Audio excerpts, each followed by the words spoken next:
This is English shorthand dictation number 94 and the dictation speed is 120 words per minute. Ready? Start.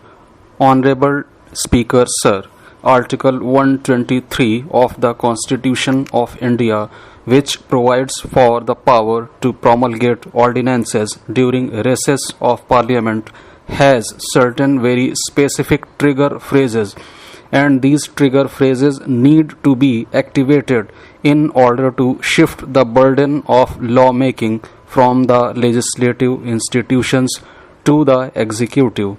At a point in time when our GDP growth rate had been in a free fall for 7 quarters preceding the lockdown, and when all economic activities during the lockdown had come to a complete standstill, there was absolutely no rationale for promulgating this ordinance, especially when the Banking Regulation Amendment Bill was under consideration in this very House.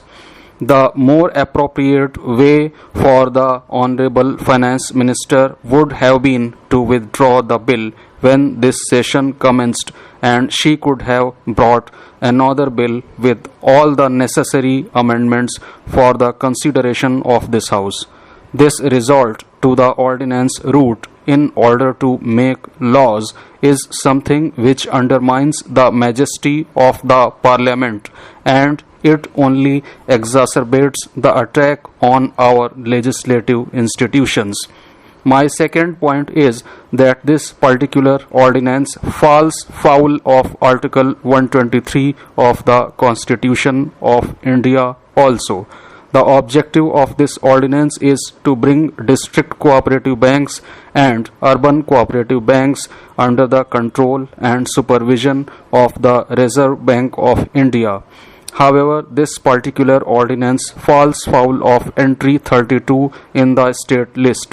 While I concede that banking is within the purview of the union list in terms of entry 45, the hair splitting which the Honorable Finance Minister has attempted by trying to segregate primary agricultural credit societies and long-term credit societies from district cooperative banks and implement the same template in the urban areas also is going to create utter mayhem in the agricultural economy because of the symbiotic linkages between the primary agricultural credit societies and long-term societies and the district cooperative banks. The final point that I would like to stress and underscore is that the record of the Reserve Bank of India with regard to being able to preempt malfeasance, or what is colloquially called scams, in the banking sector is very mixed. I do not want to belabor that the Yes Bank, Punjab and Maharashtra Cooperative Bank, ILFS and Diwan Housing Finance Limited are instances of malfeasance which have taken place when these institutions were under the direct superintendence of the Reserve Bank of India. I humbly submit that the Reserve Bank of India is in itself a conflicted institution by design. It is the regulator of the banks, it is the investment banker of the government, it is the owner, operator, regulator and player on the bond market. It is the manager of the government's credit and monetary policies. It is the foreign exchange regulator, and it is the currency regulator, and the list goes on and on. If there is a need to bring about substantive reform, the need is to unscramble this egg called the Reserve Bank of India and segregate its various functions by spinning them off into different instrumentalities so that the primary function of the Reserve Bank of India as the regulator of the Indian banking system can be primarily discharged. My humble appeal to the Honorable Finance Minister is this: let us leave the cooperative sector alone. If there have been instances of malfeasance in district cooperative banks and urban cooperative banks, there are as many success stories which have played themselves out in the past 7 decades. State governments are more than competent to discharge their functions, and in a federal polity, this ordinance and the bill which seeks to replace it is a frontal assault on the federal structure of the Constitution, and this will have long-term implications on the democratic polity of India. I once again urge the Honorable Finance Minister to withdraw this bill and let this ordinance be disapproved by a statutory resolution. Otherwise, this House will be witness to another blow which is being dealt to federalism and which would have long-term implications on the polity of this country. The Honorable Minister, while introducing the bill, started by saying that this bill is being brought to protect the urban cooperative banks and the depositors. My question to the Honorable Minister is this. The Reserve Bank of India's FSR report of December 2019 says that the state-run banks account for 90% of frauds by value, private banks account for 9%, and foreign banks 0.4%. This says a lot about the internal controls in the state-run banks. What is the government doing? Their hollow claim has been badly exposed by the Reserve Bank of India's report itself. My second question to the Honorable Minister is this. The Punjab National Bank was hit with rupees 23,000 crore scam, and we know Mr. Nirav Modi fled and no heads have rolled so far. The third question is about the Modi government's real concern about the PMC Bank.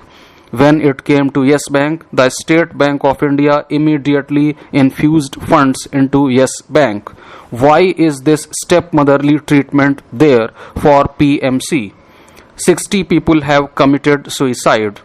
What is the interest that government had with Yes Bank, and that same love is not shown towards PMC Bank? What kind of administrator is working in PMC Bank for last 1 year? The honorable person has not been able to sell the yacht which is stuck in Sri Lanka. 2 aircrafts are stuck at Mumbai airport. This is the love of this government for PMC Bank's depositors who are suffering day in and day out. The bill talks about issue of equity preference shares by way of public issue and private placement. You are trying to say that now Securities Exchange Board of India will interfere in it. Please enlighten all of us. The Reserve Bank of India is being given power as claimed by the government. If that is the case, why did Yes Bank and many other scams happen in March 2020? What was Reserve Bank of India doing? What was this government doing? How did they allow these things which happened right under the rule of Mr. Modi? Since demonetization, the financial industry slowly and steadily started collapsing and showing how regulation by Reserve Bank of India, Securities Exchange Board of India and NABARD is completely absent. The banks are now suffering. I feel one of the reasons is this unplanned decision of demonetization. The above frauds reported by banks have increased by 28%. Who is responsible for this? One of my colleagues told me that the Bank of Maharashtra should not be privatized because it is running in profit. The government should not do it. The Modi government has this habit of weakening the federalism and encroaching upon the state list. You know for a fact what a state list is and what the central list is. Why do you bring such legislation? What are your designs? Why do you want to weaken the federalism of this country, which is the basic structure of the constitution?